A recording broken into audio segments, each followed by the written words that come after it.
Ceci est un livre audio autogénéré par Google. Préface par Nathalie Dumais. L'ouvrage d'Hélène Chomet, Penser la maladie génétique, enjeux psychologiques et perspectives est un livre rare. Rare, à l'instar de l'objet auquel il est justement consacré, les maladies génétiques, maladies rares et orphelines, que cet auteur se propose de faire découvrir sur le plan psychologique et ce, en vue de favoriser une meilleure connaissance sinon même compréhension des patients atteints de ces pathologies. De ces maladies génétiques, il s'agit plus précisément du syndrome d'Ehlers-Danlos, SED, de type hypermobile pour l'une, et du syndrome de Marfan pour l'autre, syndrome respectivement présentés par les patients que cette praticienne accueille, rencontre et suit depuis plus de 10 ans maintenant de pratiques psychologiques en service hospitalier. Mais cette comparaison de l'ouvrage avec son objet même n'est pas de notre part simple effet de langage ou de style. La rareté sinon la préciosité de cet ouvrage repose sur plus d'un élément, plus d'une qualité du présent travail très sensible, précis, documenté et très étayé auquel il convient d'ores et déjà de rendre hommage. N'étant aucunement spécialiste de la connaissance et de l'accompagnement thérapeutique de ces malades comme l'est assurément Hélène Chomet, nous allons modestement essayer de souligner quelques aspects de cet ouvrage particulièrement éclairant sur ces pathologies, mais surtout invitant à la réflexion autour de ces syndromes qui, s'ils sont certes d'origine génétique, ne doivent nullement faire disparaître, derrière ce paramètre étiologique radical et incontournable, l'humain, humain singulier pétri de sa subjectivité, de sa vie psychique, de sa personnalité elle-même issue de son histoire personnelle, intrafamiliale et généalogique. La parution de cet ouvrage et avant celle-ci l'impulsion créatrice qui lui a donné naissance, est tout d'abord à saluer parce que ce livre est destiné à mieux faire connaître ces maladies génétiques souvent méconnues sinon ignorées du grand public. Au-delà de ces pathologies elles-mêmes, l'un des intérêts et non des moindres de cet ouvrage est donc de faire sortir de l'ombre de la méconnaissance et à cet égard alors aussi de la solitude, les patients otages de telles maladies incurables et pour lesquelles la médecine ne dispose donc, à ce jour pour le moins, d'aucune solution thérapeutique une fois ces pathologies advenues dans leur existence. La maladie prenant en effet jour après jour plus d'ampleur chez son porteur, créant de plus en plus de vicissitudes pour lui et son entourage, sans pour autant qu'il lui soit jamais possible d'obtenir une contrepartie positive, un changement source d'apaisement. Ensuite, cet ouvrage est le fait d'une psychologue praticienne, disposant d'une solide expérience professionnelle en terrain médico-hospitalier auprès de cette patientèle singulière et de ses environnements tant familial que socio-médical. À ce titre, l'auteur s'appuie sur les nombreuses rencontres cliniques, les consultations de génétique comme les entretiens psychologiques et suivis individuels menés avec ces patients porteurs de maladies génétiques, rencontrés en différents temps de leur maladie, depuis la découverte de celle-ci au plan génétique et au fil de son évolution ou aggravation. C'est donc un ouvrage nourri à l'aune d'une expérience clinique riche, truffé à cet égard d'illustrations de cas. Ces récits rapportés de cas de patients sont nécessaires et bienvenus pour faire entendre la voix particulière de ces patients justement, par-delà la communauté ou la similitude tant de leurs symptômes physiques que des vécus psychiques, affectifs et relationnels générés par leurs maladies génétiques respectives, en l'occurrence vécus d'abandon, d'isolement, d'incompréhension, mais aussi de culpabilité, de honte, d'angoisse, de désespoir. Tous vécus qui alourdissent, compliquent considérablement l'existence et le vécu de ces patients. C'est pourquoi l'ouvrage d'Hélène Chomet réussit assurément et pleinement son triple objectif. Celui de s'adresser tant aux personnes atteintes de ces maladies génétiques, accablées par les effets invalidants tant physiques que psychiques et socio-relationnels de leur pathologie, qu'à leurs environnements, entourage affectif, familial, relationnel, tout des apostrophes, à bord, se trouvant bien souvent plus que démunis face aux ressentis douloureux de leurs proches, mais également environnement professionnel gravitant autour de cet ensemble malade-famille, soit ici tous les soignants du corps, médecins, infirmiers, kinésithérapeutes, etc., comme de la psyché, psychologues, tous professionnels desquels travail collaboratif et compréhension empathique et holistique du porteur de tels syndromes génétiques s'avère plus que bienvenu. Enfin, il est encore une autre raison pour laquelle l'ouvrage d'Hélène Chomet est un livre rare et précieux, parce que la littérature spécialisée et la recherche dans le champ psychologique sont loin de s'intéresser à de telles situations cliniques que sont les maladies génétiques, rares et orphelines qui plus est. Si les maladies somatiques ont en effet depuis plusieurs siècles attiré l'attention des psychistes, psychanalystes, psychothérapeutes, tels que par exemple historiquement et pour n'en citer que quelques-unes, l'eczéma, l'ulcère, le diabète, la polyarthrite rhumatoïde, etc., le cancer et même le sida de manière plus contemporaine, en revanche les maladies génétiques sont régulièrement passées sous silence, et quand elles sont étudiées sous angle psychologique, le sont-elles essentiellement au regard des effets, des répercussions et même traumatismes qu'elles génèrent secondairement sur les patients. C'est ici que réside, de notre point de vue, l'aspect au final le plus novateur de l'ouvrage d'Hélène Chomet, car celui-ci invite à dépasser les clivages entre médecine et psychologie. Il invite à dépasser sans la nier aucunement, la seule ou stricte causalité somatique au profit d'une écoute simultanément plus fine et plus complexe, et plus complète alors aussi, de ces patients dans leur environnement, leur redonnant ainsi une place de sujet véritable, soit une écoute véritablement psychosomatique. Que le lecteur ne se méprenne aucunement ici sur la signification de ce terme psychosomatique, galvaudé, polysémique, et donc source de confusion, d'erreurs multiples et surtout de malentendus, comme nous l'avons de notre côté déjà amplement signalé. Psychosomatique ne veut aucunement soutenir la prévalence d'une causalité psychologique sur une causalité somatique, a fortiori génétique, engagée massivement dans ces syndromes d'Ehlers-Danlos et de Marfan.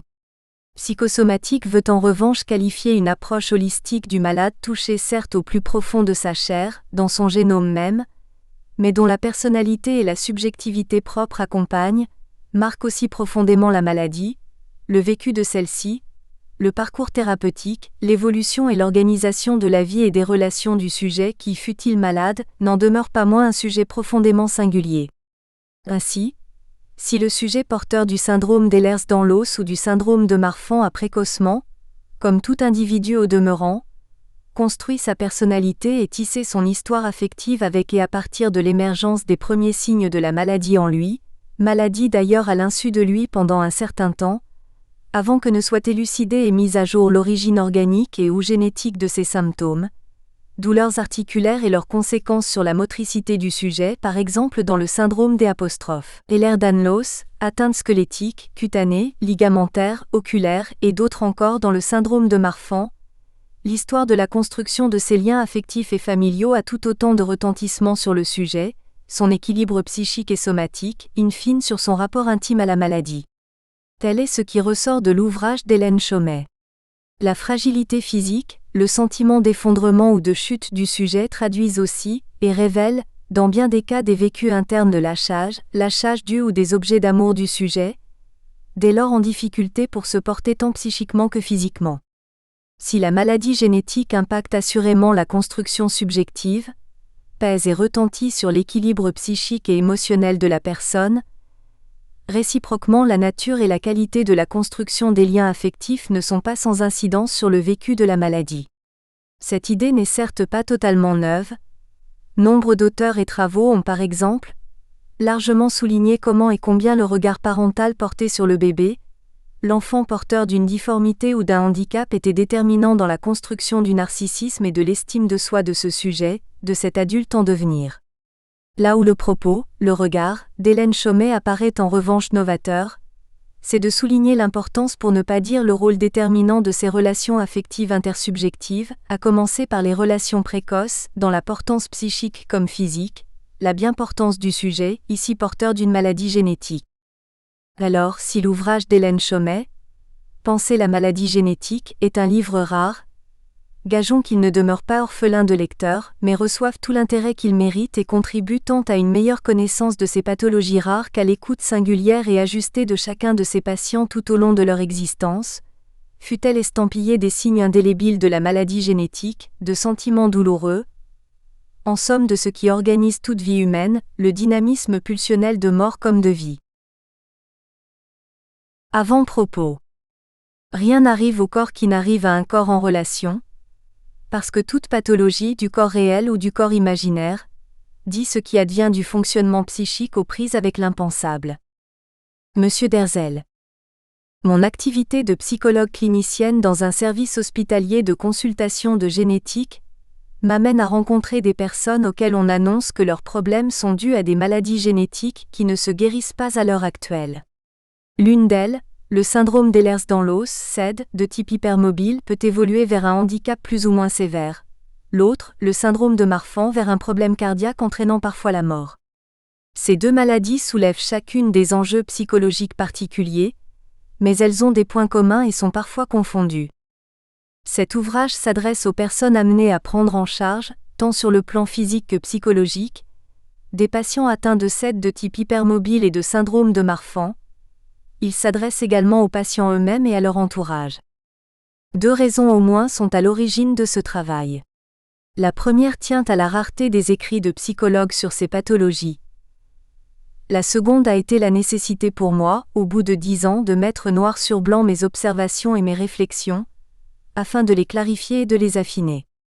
Avant tout témoignage de mon expérience, ce livre a pour but de mieux faire connaître le SED et le syndrome de Marfan aux soignants appelés à les rencontrer, ainsi qu'aux personnes qui en souffrent sans comprendre ce qui leur arrive. J'espère que cette meilleure connaissance suscitera des échanges et contribuera à améliorer la prise en charge physique et psychologique des patients, en tenant mieux compte de leur entourage. Chacune des 2 pathologies, avec ses enjeux spécifiques, occupe une partie de l'ouvrage, mais un fil rouge les relie. La solitude du patient et de son entourage vis-à-vis de la maladie génétique, les difficultés de communication entre patients et médecins, et le rôle de l'écoute et de la parole qui garantissent l'alliance thérapeutique. Les maladies génétiques sont souvent qualifiées de rares et ou d'orphelines. Rares lorsque la proportion de personnes atteintes est faible parmi la population nationale ou mondiale, orphelines lorsqu'elles ne bénéficient pas d'un traitement préventif ou curatif. Hormis les pathologies fortement médiatisées comme les myopathies ou la mucoviscidose, elles restent pour la plupart méconnues du grand public et de la majorité des médecins non spécialistes. De ce fait, elles plongent les personnes qui en sont atteintes dans un sentiment d'isolement, d'abandon, d'incompréhension entraînant une grande souffrance psychique. La maladie orpheline rare crée des orphelins et des êtres à part. La maladie génétique de façon générale confronte les sujets atteints ou à risque à des problématiques spécifiques, dans la mesure où elle questionne l'origine, la filiation, le sentiment d'appartenance, l'héritage, la transmission.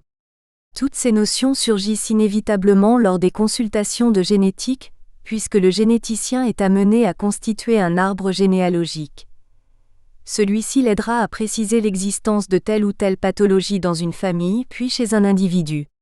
Sera également abordée la question du risque de transmission à la descendance. Ces consultations véhiculent la plupart du temps une angoisse, plus ou moins perceptible. Les consultants ont l'impression de creuser le passé avec parfois un fort sentiment de transgression. En effet, au-delà de l'intérêt de mettre à jour une cause responsable de la maladie, ces recherches peuvent révéler des zones d'ombre, des secrets restés enfouis tant bien que mal jusque-là, et ainsi provoquer des ruptures entre certains individus. Les maladies génétiques sont des histoires de famille. Aujourd'hui, la présence de psychologues dans les services de consultation de génétique est devenue courante. Le temps et l'écoute du psychologue, différents de ceux du médecin, permettent aux patients d'évoquer des difficultés et des questionnements qui se situent en dehors du champ purement médical et qui jouent également un rôle prépondérant dans leur perception de la maladie et leur manière d'y faire face. Mes observations, remarques, suggestions sont issues de mes rencontres avec de nombreux patients, dans le cadre des consultations de génétique et des entretiens psychologiques individuels. Elles ne permettent en aucun cas une généralisation. Toutes les personnes concernées par le SED de type hypermobile et le syndrome de Marfan ne se retrouveront peut-être pas dans cet ouvrage. Chaque individu est unique, indépendamment de la maladie qui le touche. Quelles que soient les théories, suggestions et hypothèses suscitées par le SED et le Marfan, ces maladies s'inscrivent de façon singulière dans l'histoire de chaque patient et de son entourage, et elles y prennent un sens particulier. C'est cet aspect surtout qui m'interroge et me met au travail, avec en tête la certitude que les ressources personnelles présentes chez chacun rendent la restauration du lien psychique toujours possible. Cette restauration permettra au sujet, sans le déposséder de son histoire, dont la maladie fait partie, de la lire de façon moins douloureuse. Première partie. L'insoutenable MOBILITE, du syndrome d'Ehlers-Danlos, des liens en souffrance. Tu pourras toujours travailler dans un cirque, anonyme. Introduction. Vous n'avez rien, c'est dans la tête. C'est dans la tête en effet que parfois s'opèrent, parallèlement à ce qui se joue de façon plus ou moins visible dans le corps, des bouleversements tels que la vie du sujet, son sentiment même d'exister s'en trouve gravement perturbé. L'annonce diagnostique du SED de type hypermobile, qui arrive souvent après une longue errance médicale, est la plupart du temps reçue avec un réel soulagement. Elle constitue incontestablement une étape décisive dans la vie des patients. Ceux-ci, enfin informés de ce qui leur arrive, peuvent réfléchir aux décisions à prendre quant à leur vie familiale, sociale, professionnelle. Des projets s'effondrent, d'autres voient le jour. Toutefois chacun, en fonction de son histoire personnelle, de son parcours plus ou moins marqué par la maladie, réagit à sa façon à ce diagnostic qui peut avoir des répercussions telles que certains le comparent à un séisme dévastateur pour eux-mêmes et pour leur entourage. L'annonce du diagnostic est toujours active des années après qu'elle ait eu lieu. L'annonce ne cesse pas de passer, elle s'érige plus en processus qu'en acte unique. Remarque M. Gargiulo. Le SED de type hypermobile soulève indéfiniment la question du lien, ou plutôt des liens. Lien du corps censé assurer la stabilité, la solidité nécessaire à une vie dite normale, mais aussi lien psychique qui détermine la relation de soi à soi et de soi aux autres. Entre l'effondrement physique et psychique et une possible réorganisation, c'est de tous ces liens qu'il sera question ici. Cette pathologie se caractérise par un dysfonctionnement de ce qui fait lien dans le corps. Tendons, ligaments, articulations sont malmenés au point de perturber plus ou moins lourdement la vie des patients. Si elle ne présente pas le risque vital que comportent d'autres types de SED, elle entraîne des retentissements particuliers sur la vie psychique et relationnelle, qui sont parfois difficiles à gérer. Or, dans ces dysfonctionnements, c'est encore et toujours du lien qu'il s'agit. Lors de mes rencontres avec les personnes malades, j'ai souvent été frappé par leurs allusions aux difficultés qu'elles rencontraient avec leur entourage, et aux relations tendues qu'elles entretenaient avec les médecins.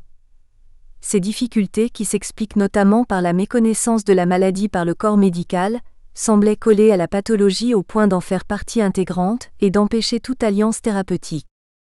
L'émergence de ces liens douloureux et complexes, simultanément dans le corps et dans la psyché, m'a amené à les articuler, à les lier ensemble, à les appuyer les uns sur les autres en constatant qu'ils sont indissociables. Le SED de type hypermobile, pathologie articulaire, est l'illustration même de l'articulation mutuelle du psychique sur le corporel. Dans cette maladie, il arrive que lorsque les liens du corps lâchent, les liens psychiques et sociaux lâchent aussi. Les ruptures tendineuses vont de pair avec les ruptures relationnelles. Et inversement, ces mêmes ruptures corporelles et relationnelles semblent souvent corrélées à des défaillances psycho-affectives dans le tout début de vie du sujet. Révélateur d'une fragilité des liens précoces, le SED de type hypermobile, avec ses multiples symptômes, semble alors inévitable chez certains sujets. Ce passage obligé pourra être l'occasion, à condition que la maladie soit connue et reconnue, de bénéficier d'une prise en charge pluridisciplinaire appropriée. 1. Le SED. 1.1. Le SED de type hypermobile, maladie génétique. Le syndrome d'Ehlers-Danlos, des noms des 2 médecins qui l'ont découvert, comporte plusieurs types, chaque type ayant ses atteintes spécifiques.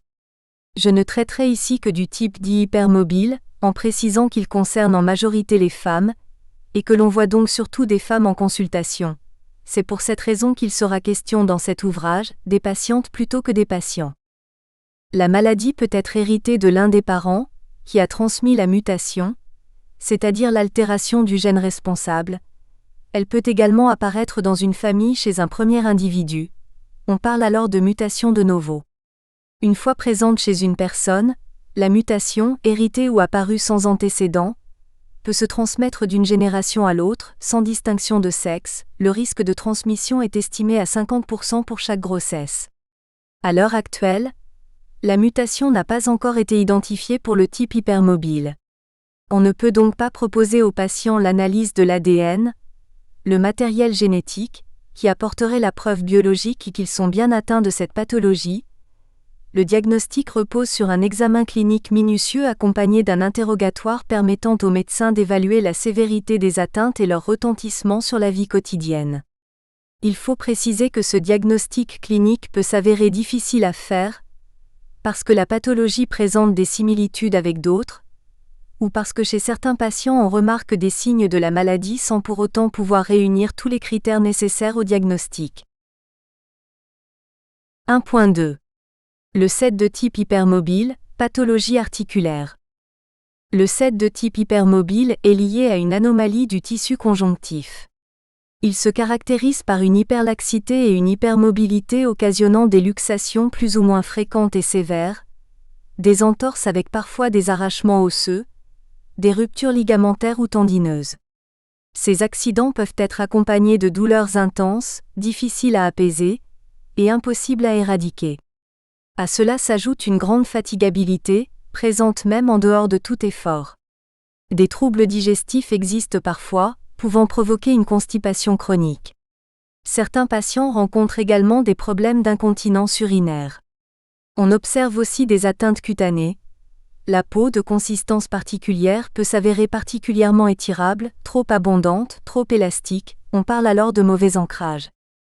Les symptômes apparaissent à des âges divers, souvent à l'adolescence ou vers la trentaine, mais au début, pendant l'enfance et l'adolescence, on remarque surtout une extrême souplesse permettant des contorsions impressionnantes, des performances étonnantes en gymnastique, des démonstrations de flexion des doigts, poignets, chevilles, qui forcent l'admiration.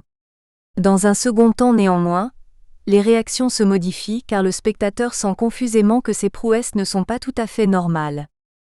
Quelque chose de dérangeant émane de ces individus de caoutchouc. À part cette extrême souplesse, un temps vécu comme un avantage, les personnes atteintes sont confrontées à maintes difficultés dans la vie de tous les jours. Quelques exemples, la liste n'est pas exhaustive, de problèmes rencontrés au quotidien permettront au lecteur de se faire une idée plus précise de la maladie.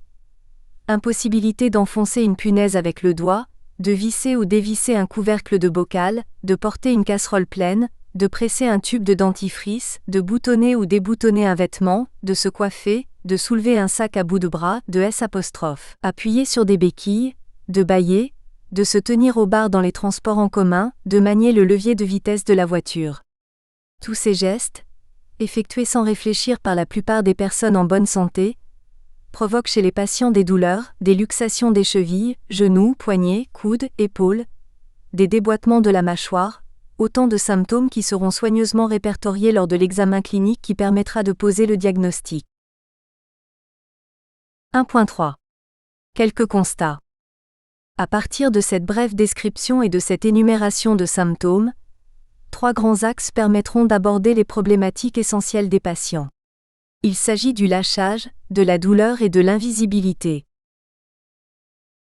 Lâchage. Le lâchage, ce sont les articulations qui se dérobent, les ligaments ou les tendons qui se distendent ou se rompent lors des luxations, foulures, entorses. Le fait de poser le pied sur le sol, de lever le bras, de changer de position en dormant, peut entraîner ce lâchage de façon réitérative. Chaque mouvement nécessite donc une anticipation, des précautions particulières, une prudence extrême, une organisation spécifique. Se mettent en place des sortes de rituels tout au long de la journée et de la nuit, afin d'éviter au mieux tout risque éventuel. Les patients voient leur univers rétrécir au fur et à mesure que s'accumulent les problèmes rencontrés dans l'exécution des gestes quotidiens. Les déplacements à pied, en transport en commun ou en voiture, l'activité sexuelle deviennent difficiles, voire même impossibles. Les courses au supermarché, l'utilisation de l'aspirateur, la manipulation de la souris de l'ordinateur se transforment en épreuves de force. Ces dysfonctionnements affectent la vie des personnes atteintes. Leur relation aux autres, leur façon d'appréhender l'espace et le temps s'en trouvent plus ou moins fortement altérées. Dans ces conditions, le sentiment d'insécurité est très fort. On ne peut pas compter sur ce corps instable, peu fiable. Les chutes sont fréquentes, les luxations des épaules ou des coudes impressionnantes pour l'entourage, les déboîtements de mâchoire également.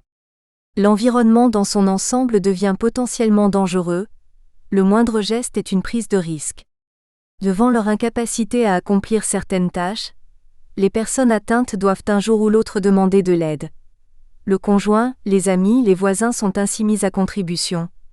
Les courses et les tâches ménagères s'effectuent différemment, plus près du domicile, de manière fractionnée. La dépendance s'installe, de façon plus ou moins marquée. Elle est en général très mal vécue, et s'accompagne bien souvent d'une perte de confiance et de l'estime de soi. Douleur. La douleur, omniprésente, fait partie intégrante du quotidien. Elle peut être occasionnée par un mouvement, mais elle surgit aussi de façon aléatoire, se déplace d'un endroit à l'autre du corps, gagne du terrain. Face à cet envahissement, les patients multiplient les stratégies susceptibles de la réduire, en constatant bien souvent que tel procédé utile un certain temps ne l'est plus à la longue. L'oreiller placé d'une certaine façon pour soulager une articulation peut lui-même à son tour éveiller une autre douleur, ailleurs. L'attelle censée maintenir le genou ou la cheville exerce une pression trop douloureuse pour être utilisée durablement. Compagne de tous les instants, la douleur rappelle le patient à l'ordre dès qu'il la trouve moins virulente. Elle ne lui laisse aucun répit, exerçant son harcèlement de jour comme de nuit. La personne atteinte comprend vite qu'elle ne peut la vaincre complètement. Elle se résigne donc à vivre avec, à s'en accommoder tant bien que mal. L'une des conséquences de la présence continuelle de la douleur est la plainte, assumée différemment suivant les personnes. Affirmée haut et fort ou enfouie silencieusement, la plainte douloureuse est un élément essentiel du vécu des patients. Criée de façon systématique, elle identifie la personne comme ayant toujours mal quelque part. Soigneusement cachée, elle véhicule l'image, mais à quel prix d'une personne courageuse, dans la maîtrise et le contrôle. La douleur entraîne également chez les personnes atteintes une régression, dont nous verrons comment elle peut affecter les relations avec leur entourage. Invisibilité. En dépit de ces multiples symptômes et de leurs répercussions sur la vie quotidienne, le SED de type hypermobile a ceci de particulier qu'il ne se voit pas d'emblée. Les personnes atteintes ne se remarquent pas à première vue. Soit elles n'utilisent pas de béquilles ou d'attelles, soit, si elles le font, elles sont considérées comme faisant partie des nombreux individus victimes un jour ou l'autre d'une entorse ou d'un accident bénin. Le seul port d'un collier cervical ou d'une attelle ne signale pas la présence du SED. Le fait que la maladie passe plus ou moins inaperçue pourrait représenter un atout. C'est bien souvent le cas en effet, dans certaines circonstances. Cela permet aux personnes concernées de ne pas expliquer systématiquement ce qui leur arrive. Toutefois, cet avantage atteint vite ses limites pour devenir un sérieux inconvénient.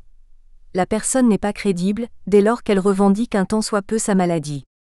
L'exemple de la caisse prioritaire au supermarché, souvent cité par les patients, en est une bonne illustration. Lorsque le diagnostic de SED est posé, les patients peuvent obtenir le statut de personne handicapée et bénéficier du passage prioritaire aux caisses. Cette démarche s'avère particulièrement difficile pour la plupart d'entre eux, car elle soulève des réactions diverses aussi bien chez eux-mêmes que chez leurs interlocuteurs.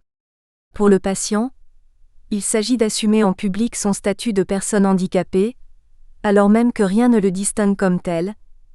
De leur côté, les clients qui font la queue doivent admettre que cette personne sans signe visible souffre bien d'un handicap qui l'autorise à passer devant eux pour régler ses achats. Or, à la différence des femmes enceintes ou des personnes qui ne se déplacent qu'en fauteuil, et qui suscitent chez les clients ordinaires une certaine empathie, les personnes atteintes de SED sont souvent suspectées de fraude, non seulement par les clients mais parfois aussi par le personnel du magasin. Au final, ce qui aurait dû se passer simplement, sans histoire, prend l'allure d'une épreuve de force dont le patient ne ressort pas indemne. Il est intéressant de préciser que, devant l'incrédulité quant à leur handicap, les personnes atteintes se sentent parfois obligées d'accentuer leurs difficultés afin de se montrer plus ostensiblement handicapées.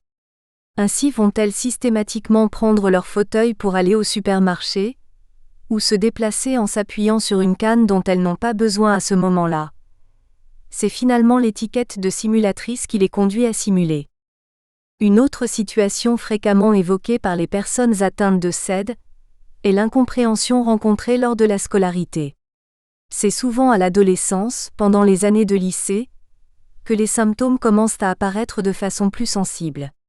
La difficulté à écrire longtemps, à tenir un stylo, à supporter de rester plusieurs heures en position assise, amène l'adolescent à être considéré comme paresseux ou même affabulateur. À la même période ou plus tard, les entorses à répétition non expliquées, la fatigue constante, la douleur tenace, contribuent à étiqueter les patients comme étourdis, tête en l'air ou hypocondriaques. Devant l'impossibilité à expliquer leurs problèmes, on leur conseille en désespoir de cause d'aller consulter un psy puisque ça doit se passer dans la tête. Le mal invisible devient par extension le mal imaginaire, au point que les patients eux-mêmes se demandent parfois s'ils ne sont pas fous, si. Les personnes atteintes de SED, surtout semble-t-il avant le diagnostic, s'appliquent en général à organiser leur vie autour et en fonction du caractère invisible de la maladie. Prises entre la volonté de taire et l'obligation d'avouer leur pathologie, elles éprouvent le sentiment de mener une double vie. Or il arrive que le statut de personne handicapée, soigneusement caché aux collègues, soit découvert fortuitement par un membre de l'entreprise, provoquant chez la personne concernée un sentiment d'intrusion intolérable.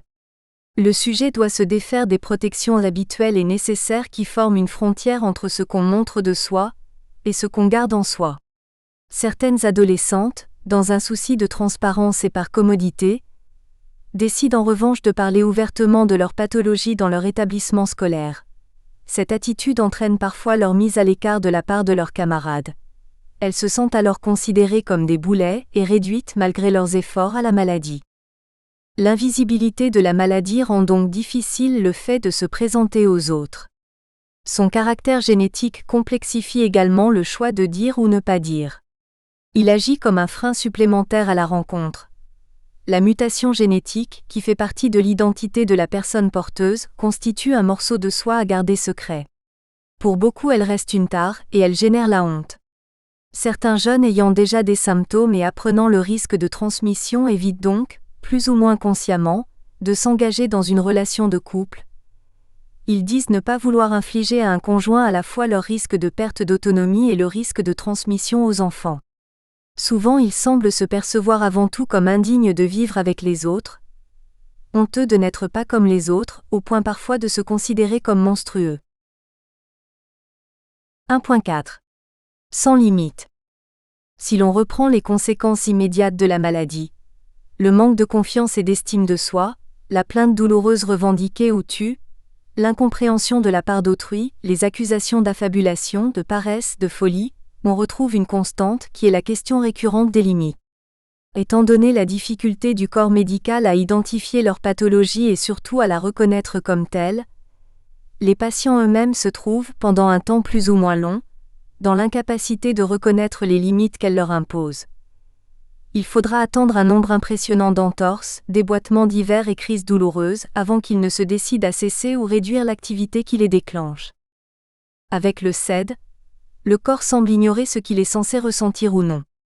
Des adeptes de randonnée en montagne décrivent les descentes vertigineuses sur les sentiers ou incapables de ralentir. Ils foncent délibérément sur un arbre ou un rocher pour s'arrêter. Les attelles, si elles maintiennent correctement, ne permettent pas toujours de commander les articulations. Sur le forum de l'Association française des syndromes d'Ehlers-Danlos, AFSED, une femme témoigne « Je n'ai plus la sensation physique de mes membres ». Nous espérons que vous avez apprécié cet aperçu. Pour continuer à écouter ce livre audio sur Google Play Livres, utilisez le lien dans la description de la vidéo.